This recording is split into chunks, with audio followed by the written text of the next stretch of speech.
Hi, I'm Brad Peebler and this is Animate One. Today we're going to be talking about some simple animation basics in LightWave 3D. We're going to go through the basics of setting up your LightWave layout. We're going to take a look at how to navigate the application, how to change your viewports, how to move around in 3D space, how to do simple keyframe creation, and we're going to create some cool little animations. It should be a lot of fun, but we've got a lot of ground to cover, so let's get started.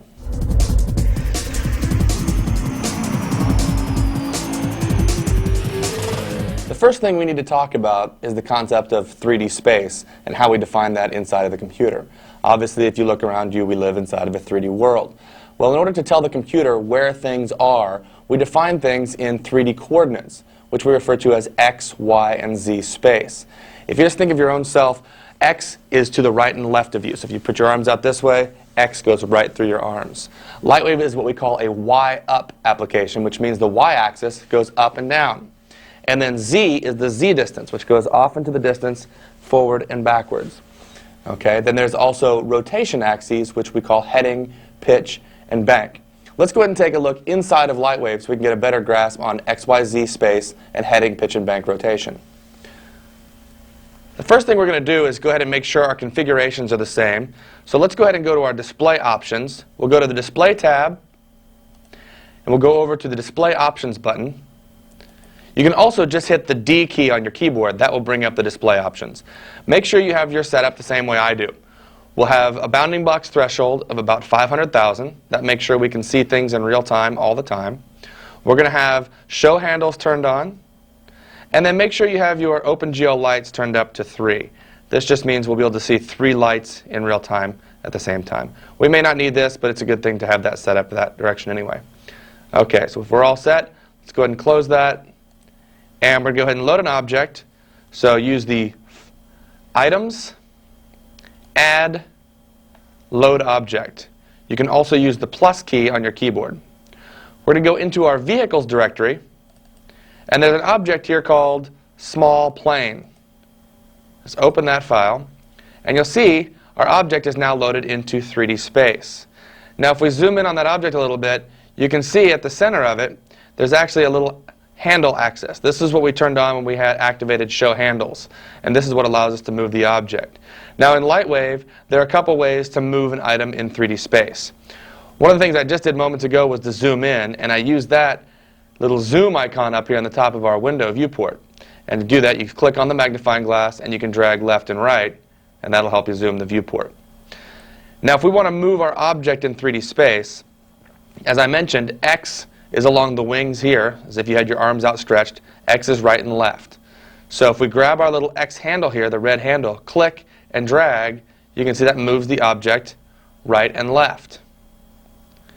If we click on the Y-axis, which is this green handle here, use our left mouse and click on it, drag up and down, that moves the object up and down.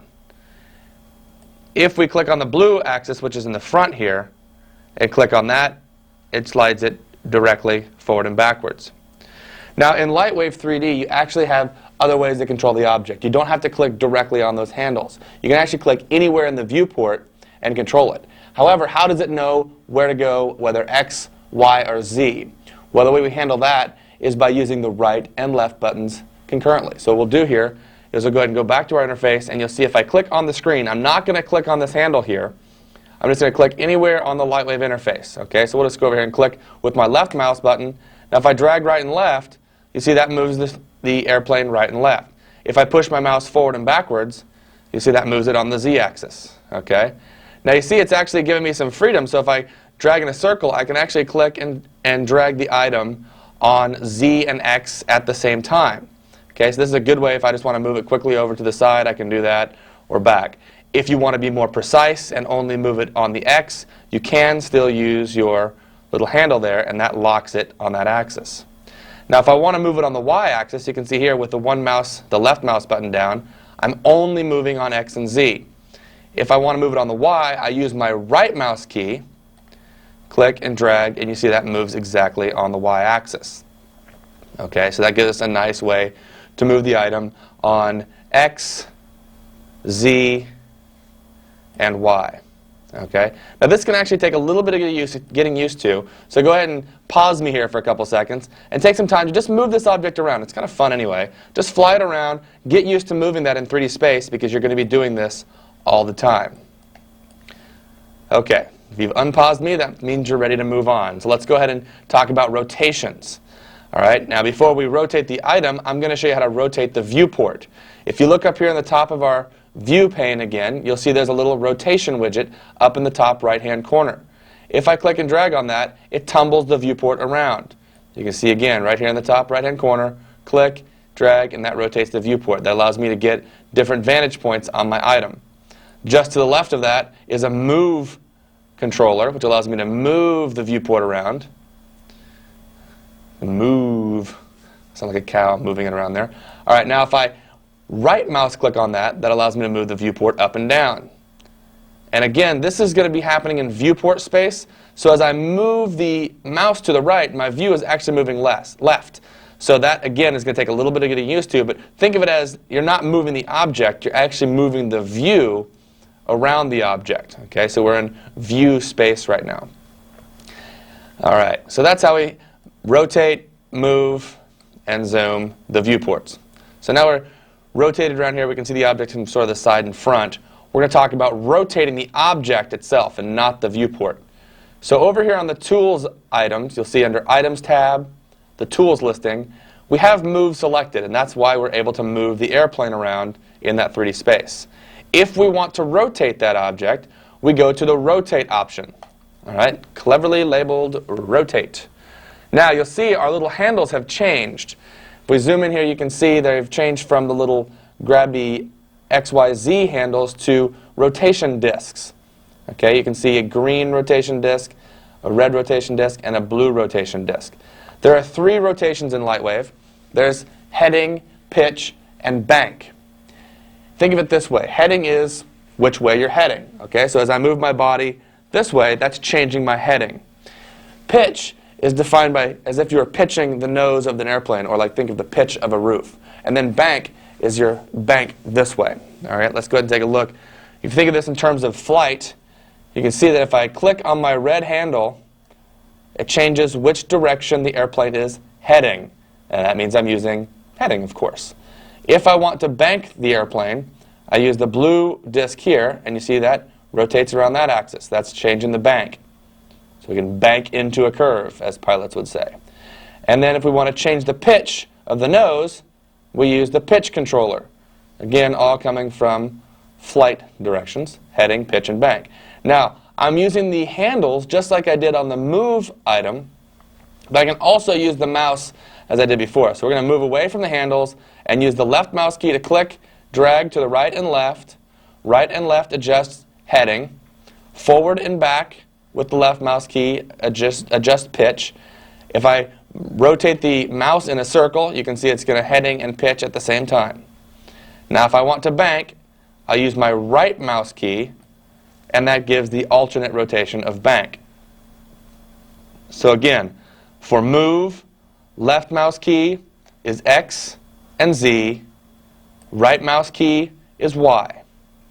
For rotate, left mouse key, heading, and pitch, right mouse key is bank.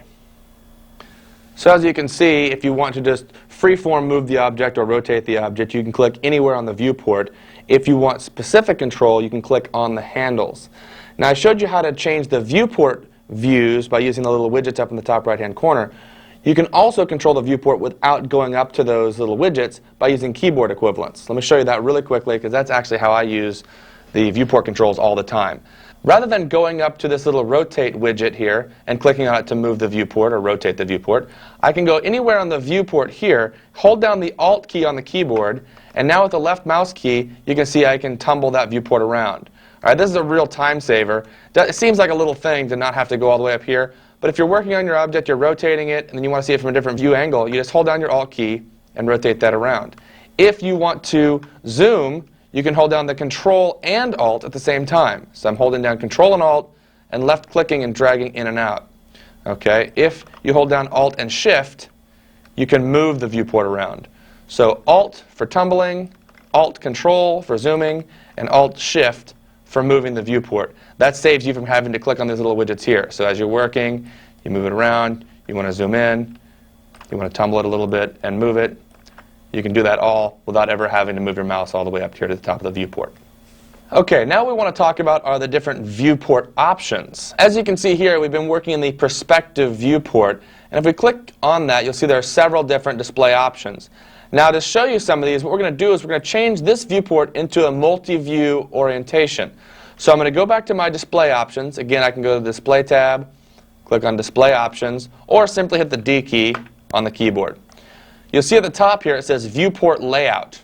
And what that allows me to do is actually change my layout from single viewport to a quad. So I'm going to go down here and choose the quad viewport layout. And you can see now I have several different views of the object. You can see in the top left here, this one is set to perspective. And it has the same controls. The Alt key will rotate it around. Shift-Alt will move the viewport. Control-Alt will zoom it. I can also rotate the object from that viewport or move it. Okay. Now, if I go over to the right here, you can see the viewport is labeled top. That's because this is a top view of the object. You can see again, I can move that in the top view very easily. I can still rotate the object, but what you cannot do is rotate the viewport. That's because this is a two-dimensional view, and you can see here, rotate is grayed out. I can still move the viewport, and I can still zoom, but it's an orthogonal view, so there is no rotate there. If we go down just below that, you'll see we have a view called back. All right, and that's surprising, or not surprisingly, showing us the back of the object. Again, the same as the top view, it has a move controller and it has a zoom controller, but no rotate. It is a 2D view. You'll also notice on the viewport next to that, we have the right view, and this is showing us a nice side view of the aircraft from the right perspective. Now, if you notice here, I can change this from right to left, and it just changes. It's still a side view, but it's the opposite side of the airplane. We go back to the right view there. And this is how we can easily change those to configure them however we want. If we want to have two perspective views, I can do that. Now I can have two different perspective views of the airplane, and they can be oriented completely independently. This is very handy if you're working on multiple objects in a scene. You can have each viewport set to focus on one of those items. Of course, you can also go into a light view, which shows you what the light is seeing. And you can go to a camera perspective, so you can actually see what the camera is looking at. You can see right now, the camera is right underneath the airplane. So if we move the object here, just click and move it forward, you can see it flying right over the top of the camera. And if you look in the perspective view, you can see as I'm clicking and dragging in the camera view and it flies over the camera, you can see in the perspective view up above here, the airplane flying right over the camera. So it gives you a nice way to see exactly where things are using those multiple viewports. Of course, even if you're in single viewport mode, you can still change the viewport options to different settings. Let's go ahead and set it back to single view. So we'll go to our D key again. We go back to single. And we'll close that window. And you can see here again, we're in perspective. We want to change that into camera. Now we're in the camera's perspective. Now, as we've been moving around inside of LightWave here, you'll notice we've been seeing the object in real time, solid shaded view. We have several different options for changing those view types, and this is using a technology that's built into all computers now called OpenGL. OpenGL has really been advanced by the gaming industry. You may be familiar with the new games that allow you to run around inside of environments in real time in 3D. Well, those are using the same computer chips that we're using to create this real-time solid shaded perspective view. And we have several different viewing options for looking at the object in different ways. Let's take a look at setting those up. We'll go back into our perspective viewport here. And again, we're using our viewport control. If you want to quickly change between the different viewport types, you can use the numeric keypad, or the numbers on the top of your keyboard rather. At 1, it goes to the back view. 2 is top. 3 is right. 4 is perspective. 5 is the light view. And 6 is camera view. I switch very often between 4 and 6. I'm often in the perspective view, then I want to see what the camera is going to see, then I go back in the perspective view to change things. So 4 on the keyboard is your perspective view. Now we're going to go and move the viewport around a little bit here. So my Alt-Shift again to move that around. And you can see right now we see a nice solid shaded view of the object. If I go into my little pop-up here, you can see I've got these different maximum render levels. I can set it to be front face wireframe only, and now it shows us that sort of stereotypical 3D object look, where we can actually see this nice 3D wireframe. It's only showing you the wireframes that face the viewport. If I set it just to wireframe, you can see it shows you the entire mesh. You can see the wire in the back of the object there that we normally couldn't see here, but now we can because we're seeing right through these wireframes to the back side as well.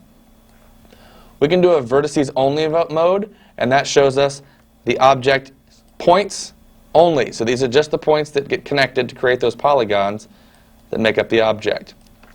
And we can also do a bounding box only view here, so we get a very fast representation of it. Now you may wonder, why the heck would you ever want to try and animate with your object in bounding view mode? Well, the reason being, in this case, the object is pretty light, which means it doesn't have a lot of polygons.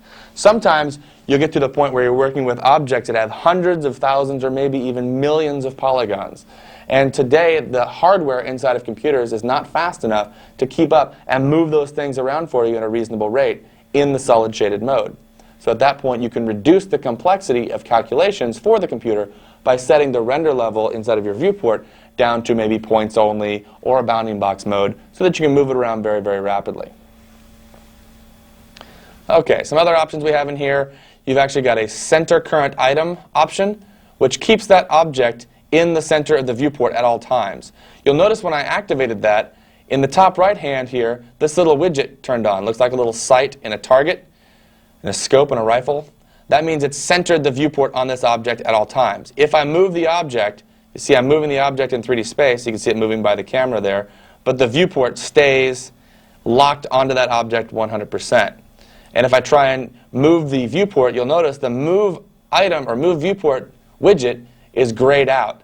That's because I can no longer move the viewport because it is locked onto the aircraft here. If we turn that off, you'll see we come back in here, there's a little checkbox on center current item. You'll notice the widget over on the right-hand side of the interface turns off again. And we can also activate that right here, so if you want a quick access to it, you can get to it right there. Some other options you have here are to set the view rotation, position, and zoom numerically. So if you want an absolute position of the view or rotation or zoom, you can do that. Or to set them to their default position, rotation, or zoom values. Okay, now, you'll see we've been working here with an object inside of LightWave 3D. There are several different types of items in LightWave. And if we look at the bottom left-hand side of our screen here, you'll see we actually have objects, bones, lights, and cameras. In this tape, we're just going to be talking about objects, lights, and cameras. Those are the three main items inside of LightWave 3D. Right now, with objects selected, you'll see our 3D object is what's active in our viewport. If I go down and I choose lights, you'll see that the light item becomes active in my viewport. And you can see I can move this around, and this is going to allow us to change the lighting. Now in this case, it's a distant light, so if I want to change the light's effect on the scene, I need to rotate it. So if I go to my rotate tool, just like I rotated the object, you'll notice now as I rotate the light, it changes the light in the scene. Gives us a very quick and easy way to change the lighting of our environment. If I want to modify the camera, I choose the camera button down here on the bottom left. And now you can see in my 3D perspective view, this is like my director's view, I can see the camera as it moves around, including the viewing area of the camera drawn in dotted wireframe here. If I change my viewport to camera view, you can see as I move my camera around, I'm able to see its perspective. So this is as if I am the cameraman moving around on my virtual set. If I choose the rotate tool, I can now rotate my camera on my virtual set. If I want to change the bank of the camera, again, right now I'm using the left mouse key, pushing right and left, or up and down. If I use my right mouse key, just like with the airplane, it will bank the camera, and that changes the perspective of the camera as well. So it gives a nice way to create a skewed shot there of our airplane. So again, the main three item types inside of LightWave. I go back to my perspective. I just hit the 4 key there. I'm going to zoom out a little bit. The main items: camera, lights, and objects. And of course, we can have multiple cameras, multiple lights, and multiple objects in the scene. Since we can have multiple objects in the scene at one time, we have to be cognizant of the fact that those objects can often be in various sizes and scales. When you first bring an object into LightWave, LightWave will actually adjust its camera and grid sizing to make sure it's sort of optimized for that particular object. This can cause some strange behaviors. It makes sense if you have a grasp on it, so let's go ahead and take a look how that works so you'll know what's going on when you load different sized objects. First of all, what we're going to do here is we're going to clear the scene. So go to File, Clear Scene, and that puts us back to a nice, fresh, empty layout.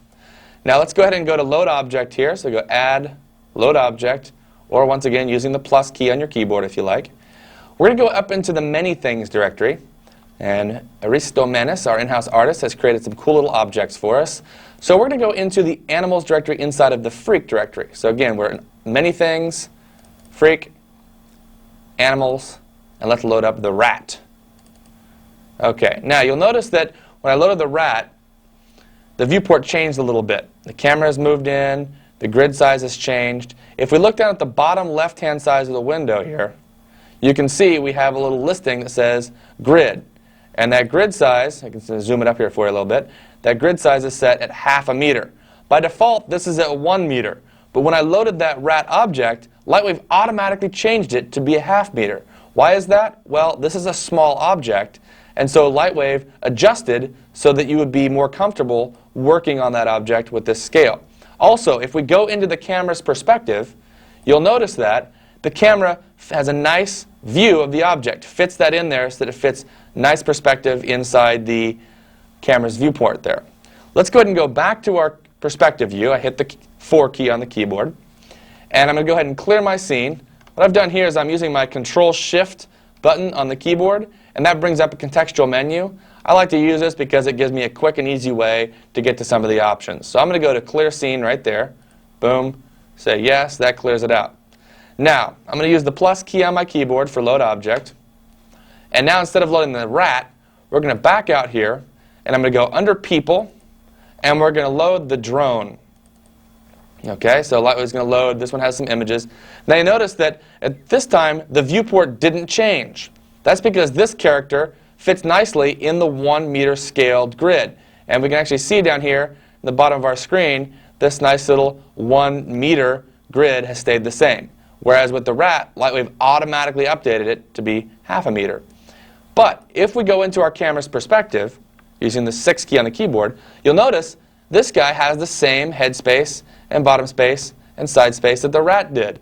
That's because LightWave automatically adjusted the camera's distance to the object to fit that. Okay? It's just trying to be nice to you so that when you load giant objects, if you want to load an object and render it, you can load it very easily and see what it's going to be. Rather than having it load in and have the camera stay in a fixed position, if the camera hadn't moved with the rat would be very tiny on screen. So LightWave will adjust that automatically. Now, if, however, let's go ahead and clear the drone out of here. Actually, let's clear the scene.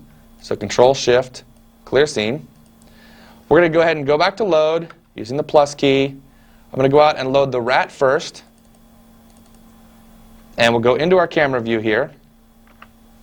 And you see there we have the nice view of the rat. Now we're going to load the drone. So we back out, People, Drone. It's loading it up with its textures. And you can see, at first you saw it flash there, and you saw just the legs, and then you saw all of a sudden, boom, LightWave moved the camera back out to automatically adjust it. Because I haven't manually created what we call a keyframe or locked the camera in position yet, LightWave is still free to move the camera around so that it matches the scene. And you can see there vastly different scales between the two objects, but LightWave is adjusted so that both of them are in our viewport. Okay, now there's one other thing we want to take a look at. Let's go ahead and load a really large object here. And we're going to go ahead and back into our load option here. Again, I'm using the plus key. And I'm going to back out to our landscape directory. And in this case, I'm going to load up an object called ground. And you'll notice it seems like everything has disappeared. Okay, why is that? Well, the ground plane is completely flat, and it's right here. You can barely see it. So the first thing we need to do is move our camera up a little bit. So we'll choose our camera, just by clicking on camera on the bottom of the screen here. And I'm going to use my right mouse key so I can move up. And you'll see as I move up, there's my ground plane. Okay? But you may wonder what happened to our rat and our little human guy. Well, the ground plane is huge. Look at what size our grid plane is now. If we look at our grid size options down here, you'll see it's now set to 500 meters. Okay, so that's 2 orders of magnitude times bigger than the rat's grid plane. The rat was at half a meter, and the drone's grid plane was set to 1 meter. So you can see at 500 meters, it's obviously going to be hard to see those little guys because they're going to be tiny. The reason it's scaled up like that is if I needed to move the ground plane around. I'm going to choose the ground object here. If I needed to move that, I want to be able to move it relative to its scale. Okay, so now I can move that very easily. If that was set to only 1 meter, I would barely be able to move the ground plane. Now in this case, I'm going to go ahead and undo the move. Just hit the U key on the keyboard. The ground plane I really don't want to move. Once it's loaded in there, I just want it to stay. So I need to get back into the position of my rat and my man. So what I'm going to do is I'm going to use my Reset Move tool. That's going to reset the camera, so change the items to camera mode, hit the reset option, and now I'm back. If I look down here in the bottom left of my screen, I've got x equals 0, y equals 0, z equals 0. That means my coordinates are all at the base position of the world. If I use my right mouse key, I can move my mouse up again, and then I can use my left mouse key to move it back. Now you notice that even though I'm at the 0 position, I still can't see my mouse or my little guy, and I also have this weird little gap here.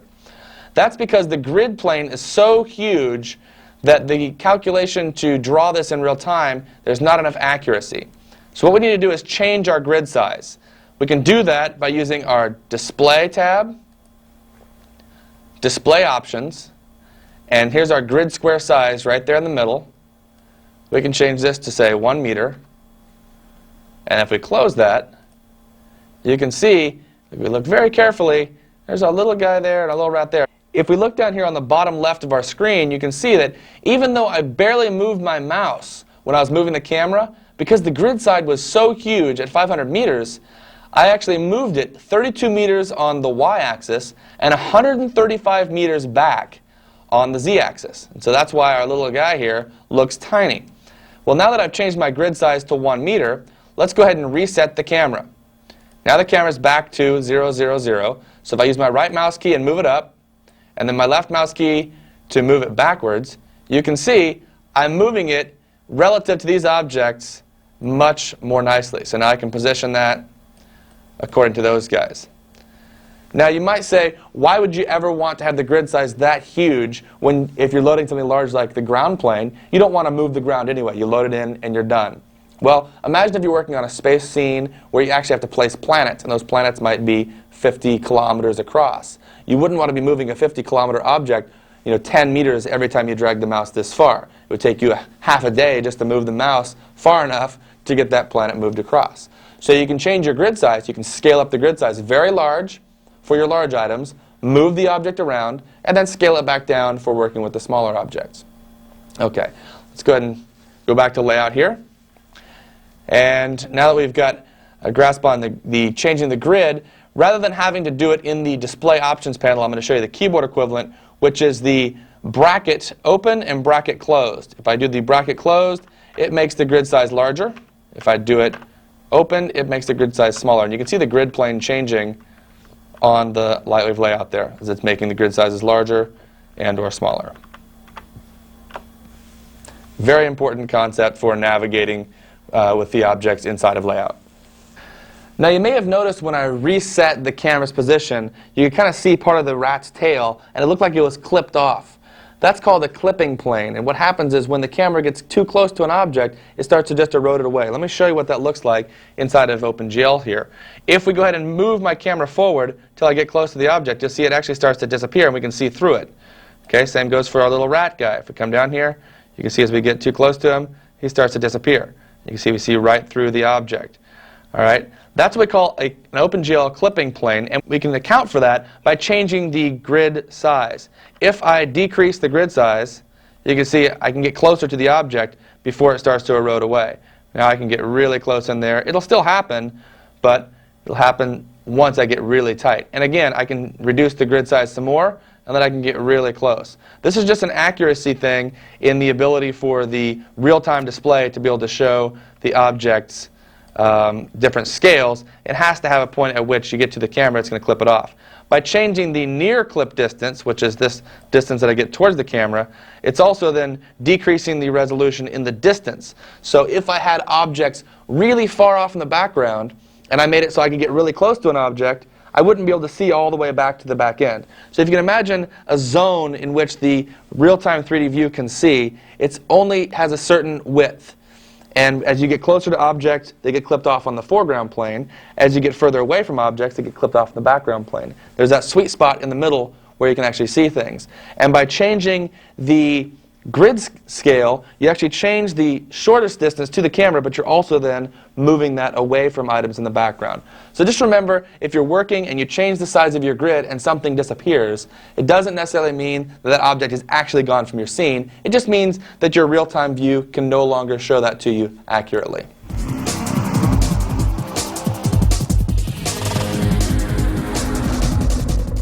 So far what we've been looking at is the 3D representation of an object. Now we're going to take a look at moving that 3D object through the fourth dimension. The fourth dimension is time, and that's of course how we animate inside of 3D. We take our three-dimensional object, we position it in space, we change our time, and we position it again, and the computer will draw the in-between frames. Now we call those main frames keyframes, and that comes from original nomenclature of standard 2D drawn cartoons.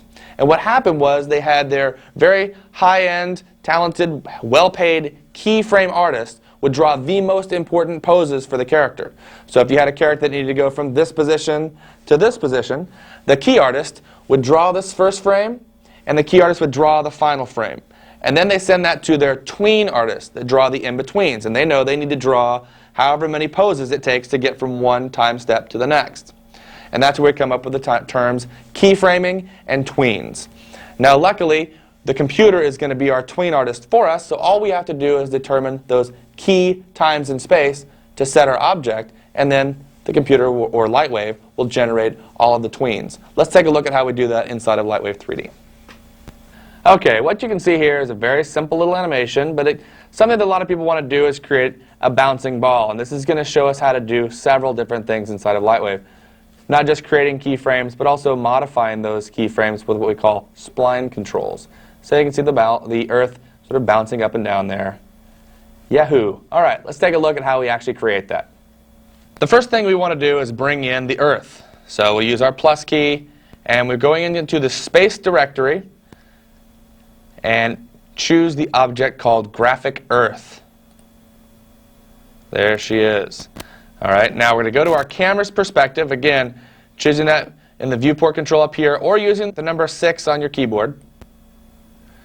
And now you can see we're in our camera's view, so I want to change the camera's position. So to do that, I need to select the camera down here at the bottom left of my screen. Got that selected. Now I'm going to move it up by using the right mouse key. All right, then I'm going to move it back by using the left mouse key and pulling it straight back towards me. So again, using the right mouse key, pushing the mouse away from me moves it up, pulling it towards me moves it down. Using the left mouse key, pushing it away from me moves the camera forward, towards me moves it back. And if I want to rotate that, I want to pitch it down a little bit. So again, that's the left mouse key, pushing forward or pulling backwards. Okay, so we'll leave it right there. Now what I want to do is go ahead and select the object. So I can actually click on that just with the left mouse key, and that will select it. Then I can use the handle here to move it up on Y, or I can use my right mouse key anywhere on screen. And we'll just sort of position that on the ground plane. Now you can see from the perspective, it's a little bit hard to see if it's actually resting on the ground. Well, that's okay, because we can just go up to our viewport type here and change it to front or back. If we change it to front there, you can actually see that it's actually not resting on the ground. So I'll use my right mouse key to move it until it rests exactly on the ground plane. So that's a good example of when you might want to change to one of those different viewports. And we'll go ahead and go back to our camera view, and now you can see there it is resting on the ground.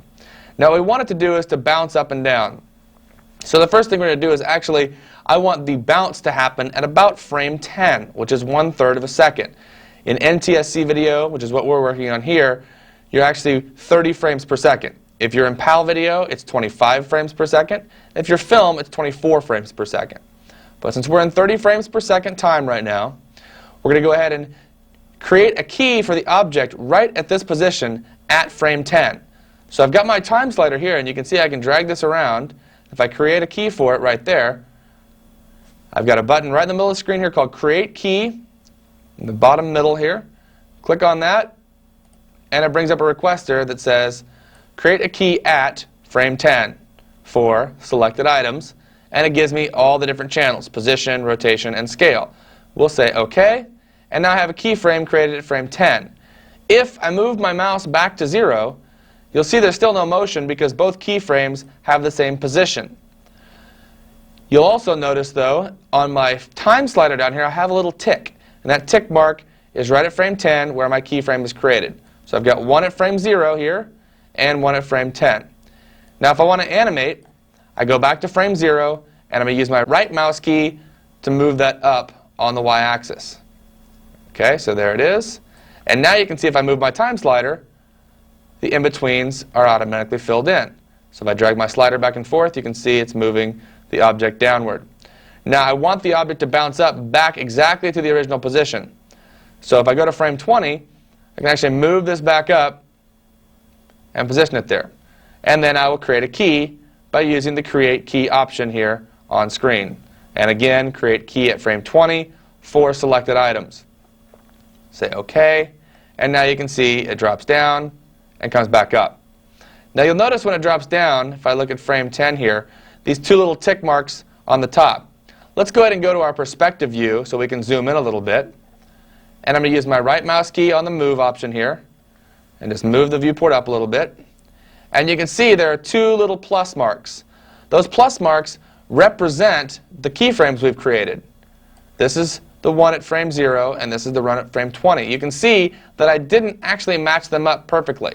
So what if I want the beginning frame at 0 and the end frame at 20 to be identical?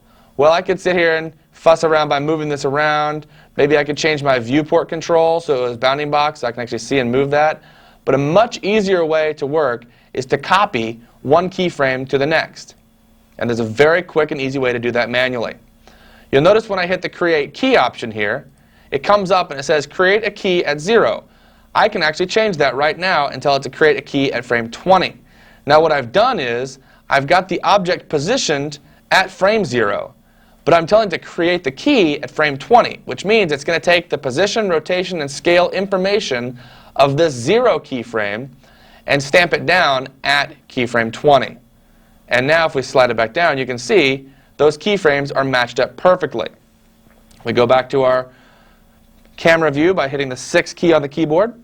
And down at the bottom right-hand corner of the screen, you'll see a little VCR-style controls.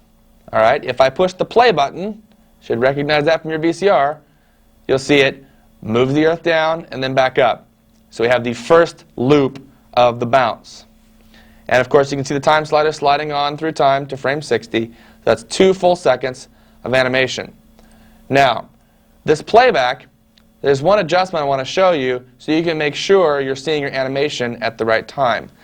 If we go back to Display here, and we go to General Options, just under the Display Options. It's also the O key on your keyboard. There's an option called Play at Exact Rate. I'm going to turn that off right now. By default, it is usually off, so it may be off on your computer. Now if I push the play button, you can see it's actually playing much faster. Okay, if we look above that on our option panel, you'll see there is an option for frames per second, and in this case it's set to NTSC, which is 30 frames. If I turn Play at Exact Rate on, you'll see it actually slows down the playback to make sure it's playing at 30 frames per second. This way I know the timing of what I'm creating is correct when I push play. I know that's going to look like what my final animated or rendered animation will look like. If your scene gets really heavy, in other words, hundreds of thousands of polygons or even tens of thousands of polygons, and your computer can't play it faster than real time, instead of slowing it down when I turn on Play at Exact Rate, it'll actually skip frames to keep up. But that's a handy thing to use. Play at Exact Rate, you activate that, and then you know when you push the play button inside of Layout, you're seeing the exact frame rate that you're targeting, so you can make sure that what you see here is what you'll get on your final rendered animation. Okay, the next thing we need to do is actually cause this to be looping. And to do that, what I mean is we want, instead of having to recreate keyframes, which I can do by simply copying them, let's just say we want to do that manually. So we know we've got 0, 10, and 20. So the next keyframe should be 30, and it should be at the same key space that 10 is. So again, we set our keyframe slider to frame 10, and I tell it to create a key. I can hit the Enter key, which is the keyboard equivalent for create key. Type in 30, hit Enter again, and now watch when I hit Enter. Watch what happens at the time slider where it says 30. I'm going to move this down here so you can see when I dismiss it. Keep your eyes right here.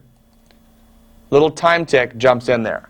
Okay, that's a keyframe indicator again. So now you can see I've got keyframes at 0, 10, 20, and 30. Next thing is we want to create one at frame 40. So again, we know that at frame 40 it should be back up top. So we'll go here, create key, frame 40, OK, and there it is. And then we want to jump to frame 30. Here's a nice handy tip for you. There are a couple ways to move the slider here. We can click and drag on it, which gives a nice quick way to move that around. On the keyboard, the right and left arrow keys will advance one frame at a time. So if you want to be very precise, you can do that. If I hold down the Shift key and use the arrows, that will jump to the next keyframe. So you can see it jumping from 0, 10, 20, 30, 40. If you want to jump to a precise frame in time, you can hit the F key on the keyboard for Go to Frame. And then I can just type in whatever keyframe I want it to go to, or whatever frame I want. If I want it to go to frame 22, hit OK, and you'll see my frame slider jumps right to 22. There are also VCR-style controls on the bottom right-hand of your screen here. The middle arrows are the single frame steps, so I can click on those, and you can see as I click, the time slider jumps ahead one frame. Next to that, on either side, is the forward or reverse keyframe advance. So if I click on the right-hand side, it will jump forward to the next keyframe. If I hit the backwards one, it'll jump back to the previous keyframe. So the middle ones are the equivalent of using the arrows on the keyboard. So if I hit the right one, it's the same as using the right arrow key. If I use the left one, it's the same as the left arrow key. If I do the advanced keyframe to the right or advanced keyframe to the left, it's just like Shift right or Shift left. And finally, on the outside is end of animation and beginning of animation. And this jumps to the beginning and end of your preview range, which you can see here is 0 to 60. Okay, so we're almost done creating our keyframes. Let's go ahead and create two more keyframes. We need one at frame 50 that's going to be at the bottom. So say frame 50. And then I'm going to advance using my Shift right arrow to frame 20 here. And I'll copy that keyframe to frame 60. Now when I push play, you'll see I have my nice little bouncing animation. Now you notice that this isn't quite as bouncy as the animation we played, because it actually seems to be sort of carrying through smoothly at the bottom here. It should actually bounce and then come back up to the top. The reason that we're actually getting that smooth motion is what's called spline interpolation. And we're going to go ahead and take a look now at the graph editor so you can see a visual representation of the curve. Okay, so let's take a look at the graph editor. And it can be a little bit daunting at first, but it's actually quite simple. So what we're going to do is open this up here. And you can see there's a lot of stuff going on here. Well, the first thing we're going to do is we're going to turn off some things so you're not scared out of your mind. So see this arrow right next to the selection pop-up on the top. We're going to click on that, and you'll notice the channel bin on the side disappears. Then we're going to go over to the right-hand side, and you'll see right over here another arrow that's pointing down. If we click on that, everything on the bottom disappears. Of course, we can get those things back by simply clicking on the arrows again, or there's a keyboard equivalent which turns them both on and off, which is F5. If you hit the F5 on the keyboard, they come back, hit it again, they go away. Okay, now you can see right now if we look at the bottom little viewport here, it says graphic earth dot position X.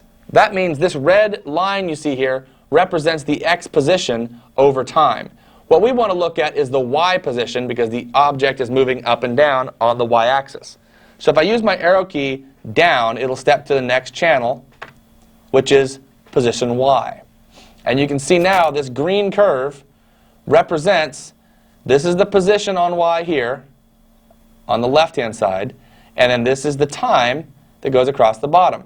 You can see the time slider here. We can drag that, and you can see the Earth changing its position. Now if we go ahead and just move this over a little bit and push the play button, you can see as the time slider goes by, you can see how the Earth is going up and down in position over time. So this is our graphical representation of that curve. And that's why we call this the graph editor. This is where we can actually edit these curves to make changes to the motion. Okay, for example, if we want the object to come down lower, this is the lowest position it hits right down here. So if I use my right mouse key, click and drag, that will highlight all of those keyframes. And now I can click and drag those downward, and you can see now the Earth goes much further down on screen. Okay, if we bring that back up, you see we're adjusting the bottom points all at the same time. Now what we want to do actually is we want to change not necessarily how far down it goes, but we want to go change the speed at which it drops down. So what we want to have happen here is when the ball comes down, we want it to actually bounce off the ground and come back up. Okay, right now, as I said, it's got that smooth sort of spline motion back and forth. Well, as you see on our graph editor here, you can see clearly that the motion is very smooth. Okay, it comes down, smoothly goes through that point, comes back up, smoothly goes through this one, back down, and so on and so forth. Let's go ahead and expand this viewport here using the arrow key on the bottom right of your graph editor. Okay, and you'll see something down here called incoming curve. This is where we set up the type of curve that you see on the screen here. Let's go ahead and just right mouse, bounding box select all these points. We now have all the keyframes selected simultaneously. I'm going to change this from spline to linear, and watch what happens to the curve.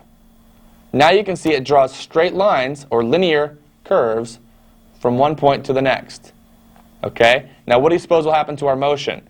Instead of having that nice smooth flowing motion, it's now going to go straight to the top, and it kind of looks like it's bouncing, but now it's bouncing off top and bottom because it's just a straight linear up, down, up, down, up, down. There's no change in the timing as it goes up or down. It just goes directly to point A to point B and then back down with no change in velocity.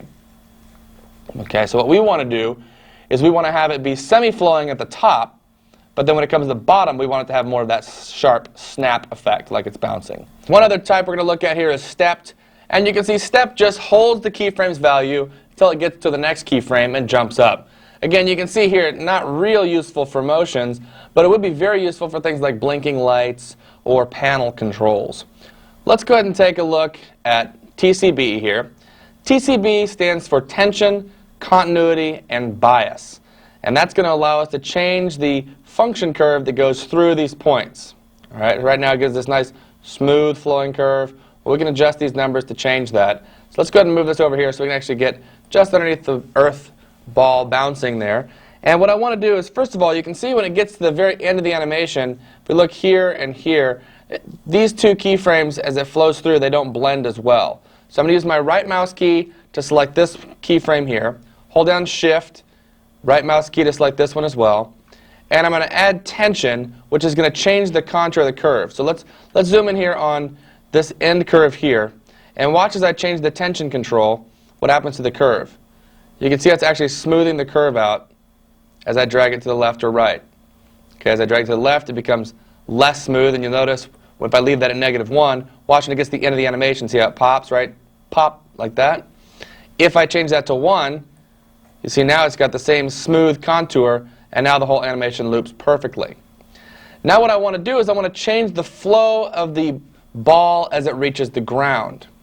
So to do that, I want to change the continuity of the curve. Obviously this curve is too continuous, this nice continuous flow. So if I go down here and I start to change the continuity of the curve, you can see as I drag it to the left, making it negative continuity, now there's no the continuous nature has been broken, and you see now we get this nice bouncing ball effect. Okay, another thing I can do is go up and select all the top keyframes, and again you'll notice that I've got the tension is now set to mixed.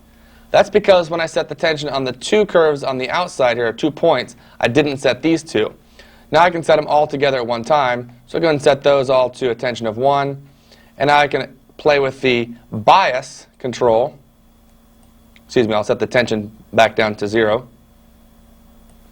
And now when I work with the bias here, you can see it changes the direction that the curve flows through. So in other words, it comes through, and then rather than the smooth portion being right at the curve point, it's on the right. If I change that bias to negative, it goes over to the left. So if we want to change this to more of a mashing behavior, you can see now it's got sort of a mechanical flow to it. Okay, and again, just by changing these curves, you can get some really interesting results. All right, let's go ahead and reset this back. Just hit Reset TCB on my graph. We'll set the tension to 1. That smooths out the in and out. Grab our bottom curves there.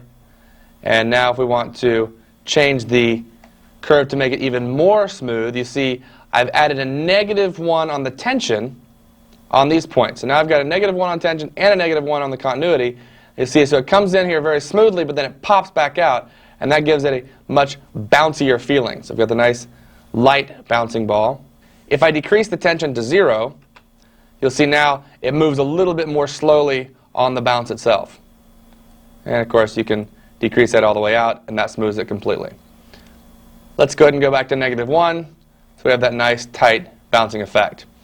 All right, so that's the bouncing effect we want.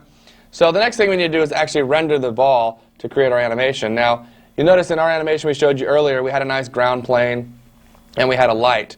Well, one of the things we have to be concerned about, if I go ahead and add that ground plane, is it going to move my camera way out into outer space again like it did earlier? We don't want that to happen. We just want the ground plane right in there. Well, if we manually position the camera and create a keyframe for it, then LightWave will no longer try and move it for us automatically. So let's do that.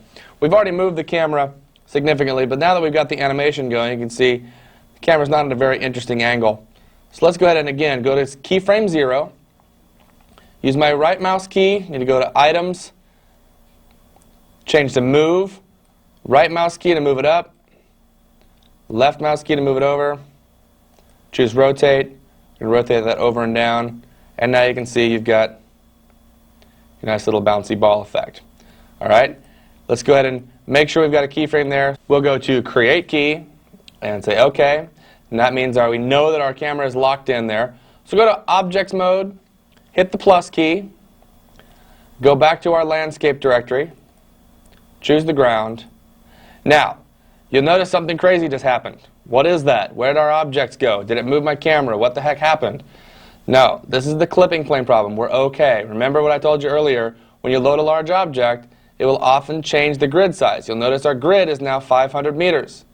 So go back to our display, D key, change that to 1 meter, and everything's fine. It was just a display error based on that huge OpenGL grid plane. Now you can see if we push the play button, see our nice little bouncing earth on the ground. Now, just to make this look a little bit nicer, we're going to go ahead and change the light's position. So we're going to go up to the light like this. Now you can see if I've moved the light out of the camera's perspective, I can't really see what's going on. So I'm going to go into the light's view. I'll use the 5 key on my keyboard, or I can change my view option pop-up to light view. Okay, in this case we're just going to move the light over a little bit, move it up, and again I'm using left mouse key to move it on the X and Z, and right mouse key to move it on the Y. And we're going to go ahead and rotate that over a little bit and just move it like this. And what I want to do is I want to create more of a spotlight effect. So I go to my Lights Item Properties, and I'm going to change the light type to Spotlight. Then I'm going to change the shadow type to Shadow Map. And we'll go ahead and change this to a larger shadow map size and add a little bit of fuzziness to it. These are all things you might learn on the rendering tapes if you want to take a look at that, but here's a little free bonus there for you, setting up the lights. All right, we'll go ahead and go to our camera view here, and let's go ahead and go to a frame here in the middle. Let's go ahead and render a frame. So I'm going to hit F9. F9 is the keyboard equivalent for render current frame. And you can see there it is, rendered very quickly. Now notice I have 2 windows up. You may not have that. If you got a requester that says no viewing options are turned on, just go ahead and go over here to your rendering pop-up, choose rendering options, and you'll see there are two options here, one for show rendering in progress and one for render display. You've got this one active and this one set to image viewer, which gives us this nice full screen view. Now let's go ahead and take a look at this animation rendered, and you can see it doesn't look quite as smooth as the animation we showed you earlier. Well, the reason for that is we've actually rendered it with no motion options on the rendering. And there are two different motion options we need to talk about for rendering things smoothly. Okay, this one right now is what we would call full frame rendered, and it looks a little bit stroby like you might see on film. The two main rendering options for dealing with motion are field rendering and motion blur. Field rendering is the effect you have on television, which actually creates two images for every one picture you see on TV. These are called fields. And when we talk about video being 30 frames per second in NTSC, it's actually 60 fields, which means each picture has two discrete images interleaved together. And we'll show you how that works inside of LightWave. So if you want to get something that looks like video, you use field rendering. If you want something that looks smooth like film, you'll use motion blur. And LightWave has a technique called subframe rendering, where it actually goes in and renders discrete time slices in between the main frames inside of LightWave, and we'll take a look at that as well. Let's go ahead and say where we'd set those up. Let's go ahead and go to a frame here where there's plenty of motion. So I'm using the arrow keys. So we're going to go to one frame just after the bounce, because we know that's got quite a bit of motion right there. Okay? Now I'm going to go to my camera options here. And on the bottom of the panel here, you'll see an option called field rendering. There's even first and odd first. That tells you whether it's going to be rendering the even scan lines first or the odd scan lines. And if you're working in a field rendered environment, you'll know which one you need depending on which output device you're using. We're going to go ahead and hit the F9 key again. And you'll see now when we do this, it renders the pass twice. And let's go ahead and take a look at the frame. And you can see, if we zoom in here, you can actually see two images. This one here, the Earth, is a little higher than this one here at the bottom. And you'll see how they're sort of interleaved together. These are the two fields inside of this one frame. Let's go ahead and take a look at this animation rendered with fields. So there you can see the ball bouncing up and down. And you notice how it has that sort of video feel to it. Well, that's because it's got a smoother look. You're looking at 60 images per second interleaved together into those 30 frames. All right, let's take a look at how we'd set it up then for motion blur.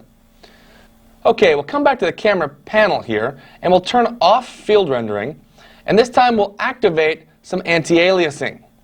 Okay, now by activating enhanced anti-aliasing, what it's going to do is it's actually going to render the frame 5 times. And it does that by rendering it 5 times. It can stamp it down in different positions. It gives you a nice, smooth anti-aliased effect. Well, if I now activate motion blur, which is just beneath that, we'll go here to the motion blur option. Now, not only will it render it 5 times, but watch as it renders here. Go ahead and hit F9 to render. You see frame 1, frame 2, and you'll notice it's moving the ball on each pass. And now if we look here, let's go ahead and zoom in a little bit. You can see how the edge is blurry. All right? And you can actually see, if we zoom in really far, you can see little steps. Pass 1, pass 2, pass 3, pass 4, and pass 5. Okay? And then LightWave blends those together, fading them out from one to the next, as if the light was coming through the lens as the iris opened and closed. And it's going to fade that in and fade that out. And that's how we get a very nice looking motion blur using subframe time. Let's go ahead and take a look at that rendered. And you can see now as the ball bounces up and down, it has that sort of film look where there's nice motion blur. Still got the strobing. It's not as smooth as it was with field rendering, but it does have a very nice smooth motion look to it, as opposed to the original frames that had that very stroby look to it.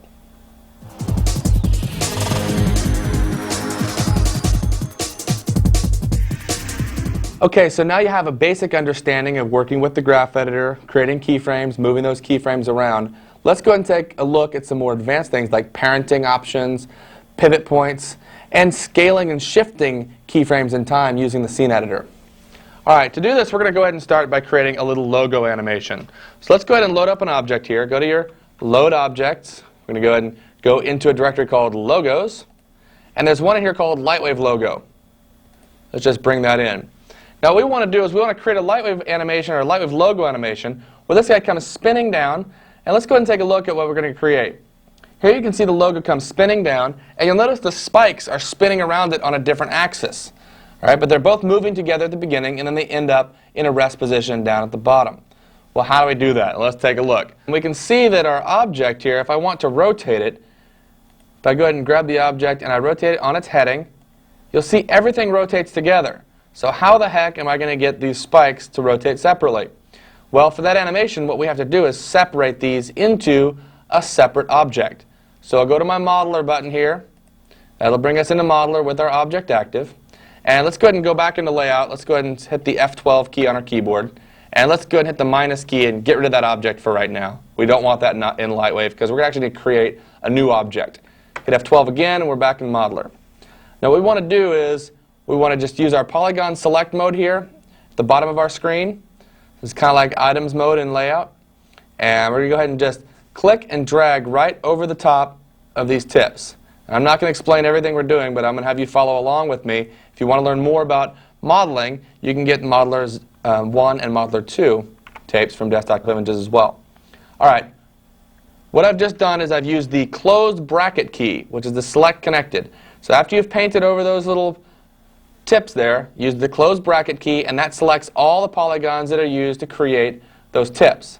Now if you use the cut button down here at the bottom of the screen or hit X on your keyboard, you'll notice they disappear. What we want to do is put those into a separate layer. To do that, we go up to our Layers tabs up here on the top right, and we click on the second layer. Or you can use the number 2 on your keyboard.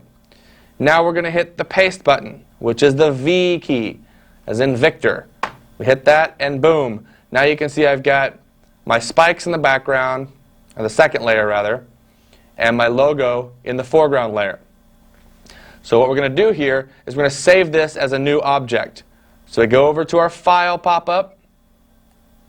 We choose File, Save Object As, and we're going to call this LightWave Logo _ split .lwo. All right, so that means it's split in two.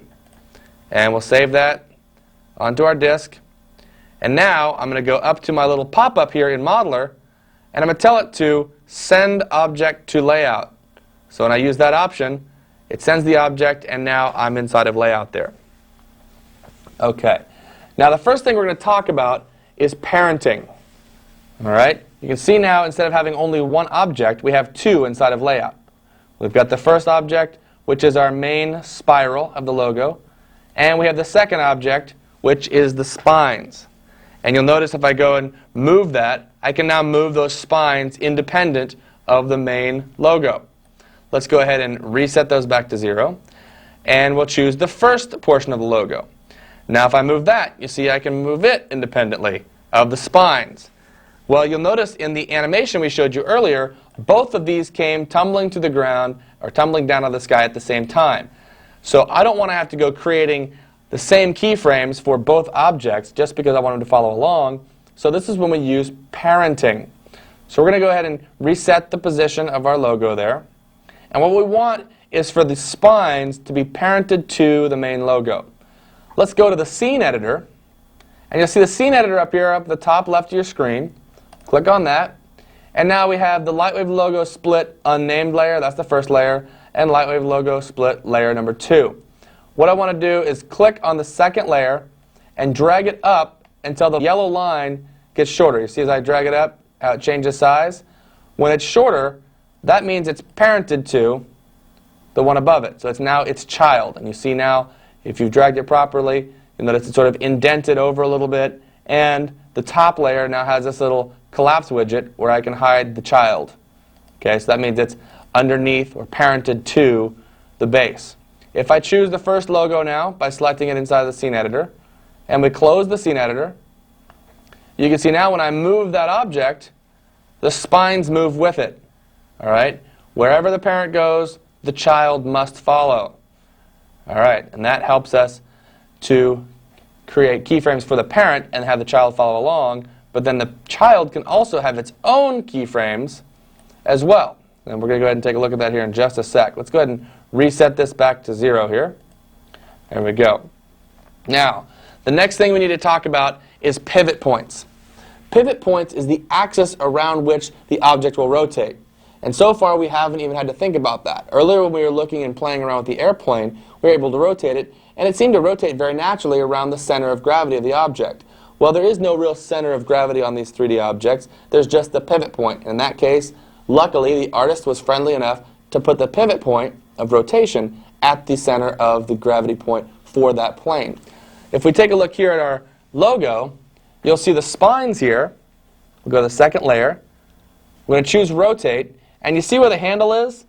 Well, that's the actual pivot point, and that's the center of the object. So if I go to Rotate, you can see it actually rotates right around that pivot. How does it know where that pivot is? Well, it gets set up, first of all, inside of Modeler. So let's go ahead and hit the F12 key and take a look inside of Modeler again. Let's go to Layer 2 here. And you can see that the 0, 0 point in Modeler, where this black lines come together, that is where the pivot point will be when you load an object into Layout. Okay? So this place right here is where the pivot point is going to be by default. So we'll go back over here, and you can see, yes, in fact, that is exactly where that pivot point is. Now you can see this is a problem for us, because if we want to use the bank, and again, I can either click on the blue bar there, or I can use my right mouse key. In the animation we showed you earlier, the logo spikes rotated perfectly around the logo itself. And you can see here it's cutting right through the swirl. So that's a problem. So we'll hit undo to reset that. So what I need to do is move the pivot point so it rotates around this more properly. So the first thing I'm going to do is go to a different view. Let's go to a back view here. And let's go ahead and go over to our tools. And you see over on the left, on tools, there's an option that says pivot. If I go in the pivot, there's a move pivot point tool. All right? Let's just make a dramatic move here. Let's move this all the way over and down like this. All right? So that's now our pivot point for the object. What do you suppose will happen when we rotate those spines? Let's take a look. We go over here, use our right mouse key, and you can see now it's actually rotating around that pivot point. Okay? Still not what we want. We went a little bit too crazy with it, but we get the idea of how that's affecting it. So we're going to undo that, go back over to the left on our screen here, choose Move Pivot, and we're going to move that to roughly the center of the logo here. Then we'll use Rotate on the right mouse key, and you can see now, by positioning the pivot point, I get those spikes rotating. Just barely rubs right there, but that's fine. I don't mind that because it doesn't intersect the object. And you see you get this nice rotation of the spikes around the object.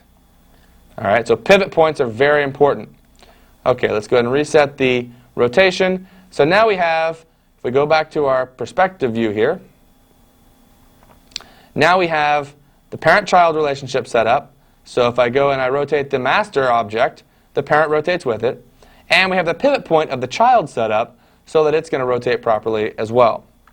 All right, so to create the animation, let's go to our camera view, and let's move the camera. Again, we choose camera at the bottom of the screen.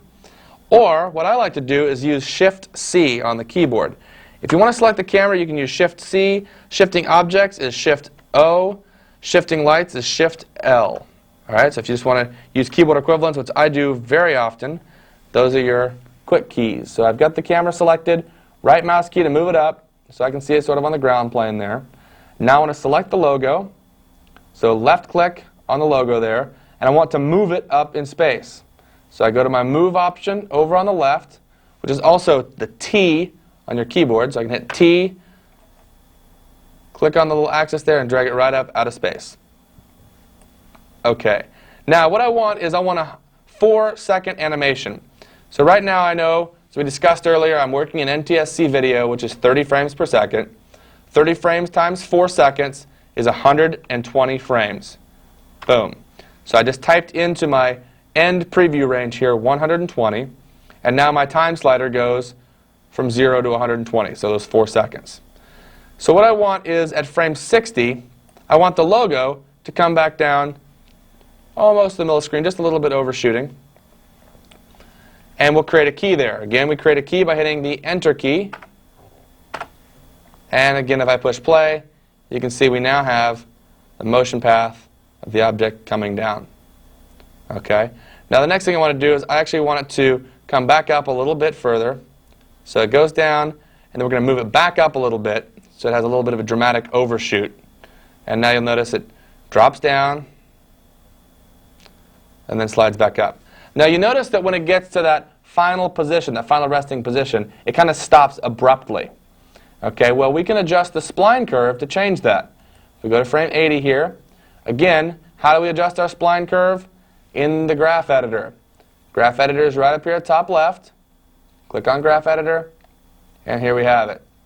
Okay, now I'm going to go ahead and expand this up, and we're going to take a look over here. Now that we're a little more comfortable with the graph editor, I'm going to explain to you what you're seeing over here on the left-hand side, these two little viewports. The top one is your channels. These are all the different channels that you can choose over here. Now you notice it's a little cut off because I have a very long name here. Well, I can actually click and scale open the graph editor, and then I can grab this little window here and scale it over so now I can see.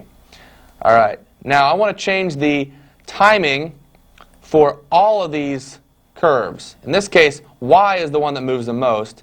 And we can see here if we just zoom in a little bit, let's just use our widget here, just like we would on the viewport. You'll notice over here, we can actually move this around just like we would the viewport inside of LightWave. We can zoom, or I can choose Shift-A on my keyboard, which will auto-fit the selected curve into the viewport there. Okay. If I choose the last keyframe here, I can go in and I can change my tension to make it more smooth. All right? Or I can right-click on that keyframe, and you see there's an option called Ease In and Ease Out. If I choose that, it automatically sets the tension of 1, which now if I push play here, you can see as it slides down and in, then when it comes back up, it's got a nicer smooth transition instead of having that abrupt stop. So when you're working with things like logo animation, this becomes very, very important. You'll have flying logos that come into frame very quickly. A lot of times they seem to smack and stop very abruptly. Just remember, grab the keyframe at the last time slice and choose Ease In, Ease Out, and that'll make a nice, smooth transition in. Same thing goes for the beginning of the animation. If your object seems to sort of start too abruptly, put an Ease In, Ease Out on the first or last keyframe. That should smooth it out.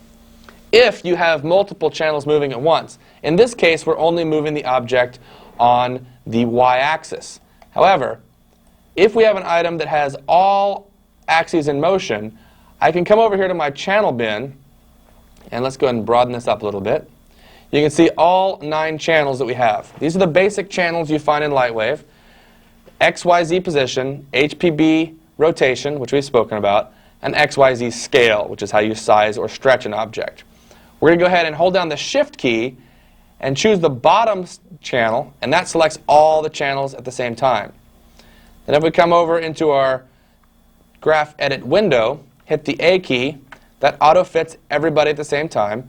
Now I can use my right mouse key to select all the beginning keyframes, and I can set Ease In, Ease Out.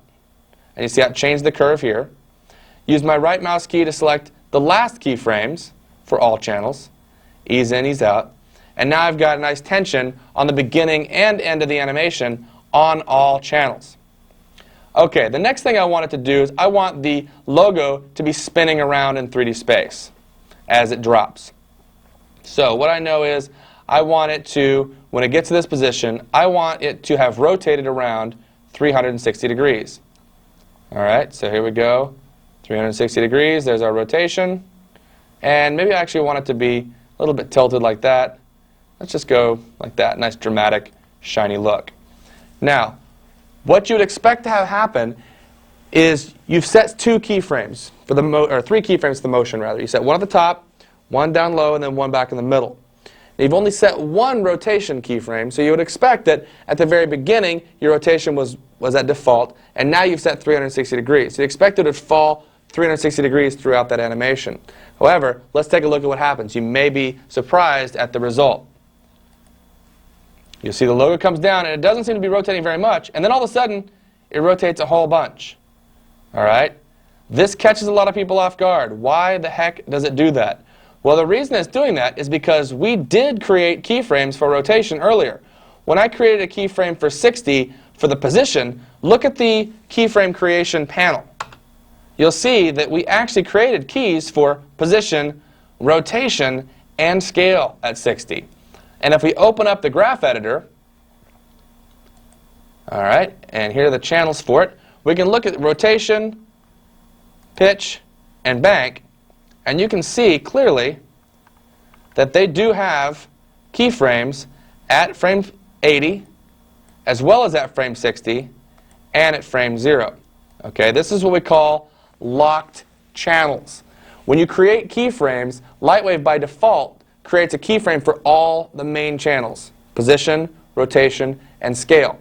Well, there is the ability to break those channels or separate the channels out. And in this case, that's what we want to do for the rotation, because we want that rotation to last the entire duration of the animation. So let's take a look at how we would do that and what the result is. So you can see this frame 60 is the one that actually causes it earlier to overshoot its rotation and then spin very rapidly. Okay, so what we want to do is we just want to get rid of that keyframe right there. So we select the keyframe and we just hit delete, and now it's gone. And now you notice I have this nice smooth rotation that continues all the way from 0 to frame 80, while the motion has that nice dropping and then popping back up. Okay? So the next thing we want to do is to create the spinning of the spikes. Okay, so to do that, let's go ahead and go back to frame 0. And we're going to go ahead and go to the perspective view here. Since the object is out of camera view, we'll go to perspective here.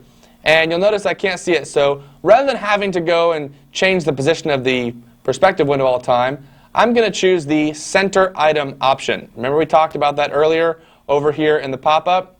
Center current item. Or we can move over to the right-hand corner of the screen, and you can see the center item widget. And when we activate that, boom, our viewport is now centered nicely on the logo. I'm going to choose the second layer, which are the spikes. And you can see now, as we push play, the viewport follows with that logo perfectly. What we want to have happen is the spikes to hold in their position. We don't want them to rotate around the logo yet for 1 second. So go ahead and create a key at frame 30. Okay, that will hold it because now frame 0 and frame 30 are the same. They shouldn't move. Now if I go to frame 70, and we'll go ahead and now go to our camera view, and we'll use our bank to say, okay, now we want that to rotate around 360 degrees. Okay? Now, I've just been dragging this out with my mouse here, and it looks like it's about 360 degrees, but how can I be sure I did a perfect rotation? Well, if you look to the bottom left of your screen, you'll see under rotation here, there's actually a heading, pitch, and bank listed, and you can see a numeric value of minus 369.6 degrees. We can just select that, and I can type in exactly minus 360 degrees. Okay, what does minus mean? That determines the direction of rotation, and I'll show you positive in just a moment. Let's go ahead and create a key for that now at frame 70. And now you can see how the spikes spin around the logo. All right, in that full 360 degree sweep. If I change that to a positive 360 degrees, we can see as it drops down, it actually spins the opposite direction, coming around, ending up at the top, swinging around that way. But I wanted it to be negative, so again we'll go to frame 70 there, our keyframe, and we'll type minus 360, and now we have the appropriate rotation.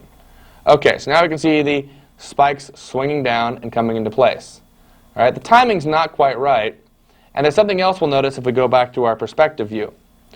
Notice at the beginning of the animation, even though I told the logo spikes not to spin for the first 30 frames, they are spinning. And not only are they spinning, but they're spinning the wrong direction. You see here, they start to spin downwards, and then they come back and spin up. What's going on there? Well, that's what we call spline overshoot. So if we go into our graph editor here, we can take a look at that. Okay, we are rotating on bank. So we want to choose the rotation bank option here, and we want to take a look at just this curve. So again, Shift A will zoom in. We can see if I hold down the Shift key and double click, it's going to select all the keyframes. All right, now we can see keyframe 1, keyframe 2, and keyframe 3. This is at 0, 30, and 70.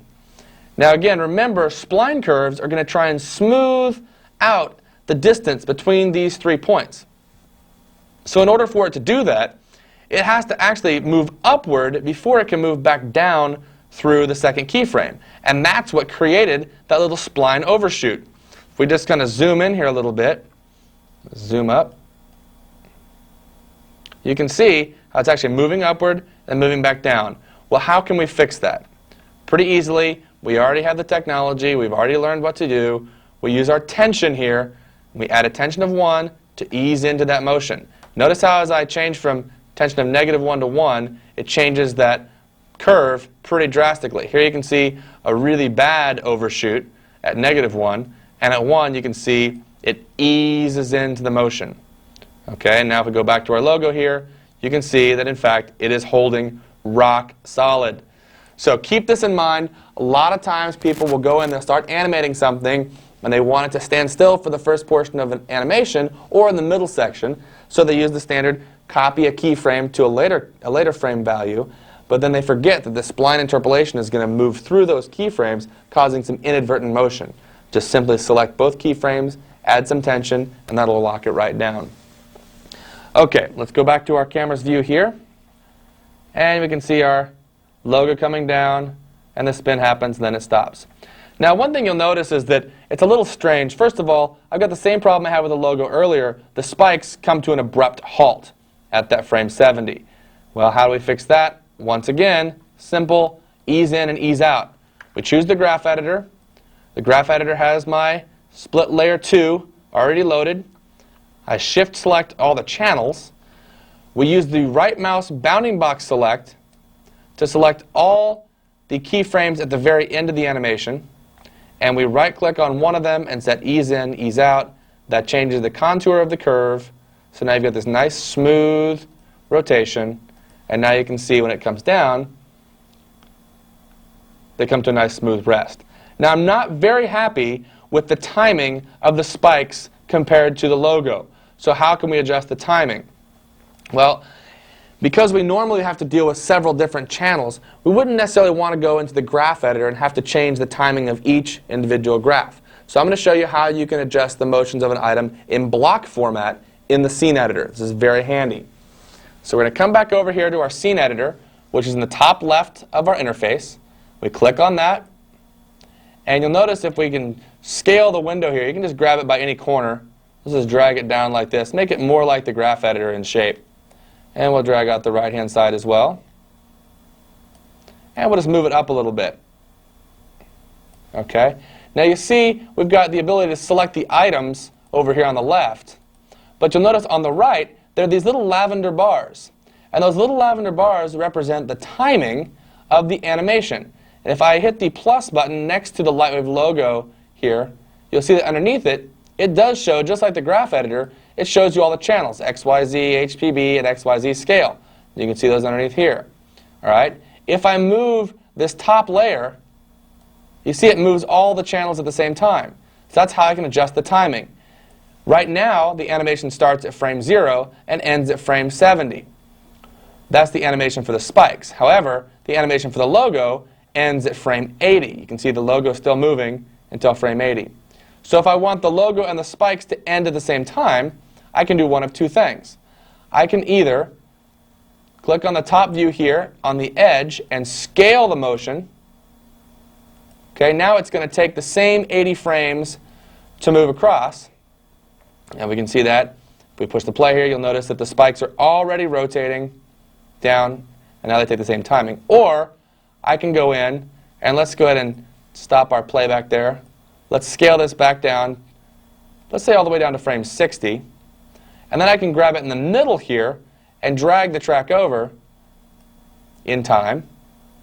And we'll just move that out of the way. Move back to frame 0 and push play. And you can see the logo frames hold, and they come in into their rest position. All right, so there we've learned about breaking channels or separating channels. We've learned about parenting. We've learned about pivot points. Let's go ahead and add a little bit of sauce to the render here. As you saw in the render we did earlier, we had a nice volumetric light streaming down on the object. Let's go ahead and set that up for you. A little extra bonus here on the Animate One tape. So to do that, we need a distant light. And we've got one already in the scene here. So we go to the lights, options. That means I have the light selected. I'm going to change to my perspective view, again on the viewport control here. And we're going to go ahead and, I've got the center current item mode still turned on, so you notice it automatically centered my light. That's okay. That way I can just move the light around until I see the object. And now I'm going to go rotate the light. We're going to rotate it straight down. Again, just using my left mouse key and pulling it downward. I'm going to go into the light's view. And now we're going to move the light until we can see the top of the logo. And we're going to move it straight down. Again, with the right mouse key, left mouse key to move it right, left, forward, and back. Right mouse key to move it down.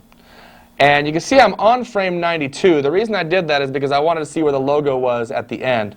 But I want to create a key for the light at frame 0. So hit Enter, 0, Enter. Now my light is locked into that position for the animation. So you can see there.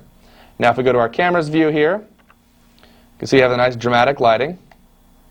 But what I want to do now is add some volumetric effect.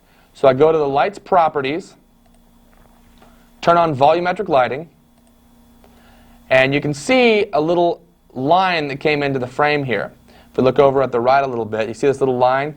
If we jump out to our perspective view again, you can see that that's actually a representation of the volumetric area of the light. This is way too big. So we're going to go to our volumetric options, and we're simply going to drag the radius down so it's just around the object. And let's go to our top view here. And again, you can move your light a little bit just to make it match up nicely, and create a key at frame 0 again. And we go back into our camera view. Next thing we want to do, let's actually go to the front view here and zoom out a little bit. You can see the end of the volumetric effect goes way down here. So on the height of volumetric, we just decrease that, like this. And then what we can do to quickly adjust the volumetric effect is use a tool called Viper. Viper right over here will open up, and you can see not very dark on the effect there. So we're going to go ahead and increase the height a little bit, and maybe increase the luminosity just a touch. And then we're going to go ahead and tell it to ray trace shadows. And we do that over here on the rendering tab. Ray trace shadows on. And then if we go into our camera view again and we make a quick render, again this is with the F9 key, you see it draws the logo in, and then we get the nice volumetric shadow coming down through the, there we go, and there's our logo. And once again, as we learned earlier with the bouncing earth, for the motion of the object, to make sure the motion looks good, we're going to need to turn on a little bit of anti-aliasing. So we'll go to our camera options, open the camera panel, anti-aliasing, set to enhanced low, motion blur, turn to normal. Say OK. And let's go ahead and take a look at a frame. This one will take a couple seconds to render. Let's go ahead and step to one where the spikes are moving, like that. And you can see it's going to take a few seconds to render here. All right, so there you can see the final frame there, about 40 seconds to render. But you've got the nice motion blur. You've got the effect of the streaming light coming down. If you notice the motion blur, because this is moving pretty fast, if you start to see steps in your motion blur, the way to resolve for that is on your camera properties here, just to increase the number of steps in the anti-aliasing. Set it up to enhanced medium. That's a pretty good default. We'll go ahead and just put it on enhanced medium. And let's go ahead and take a look at the animation again.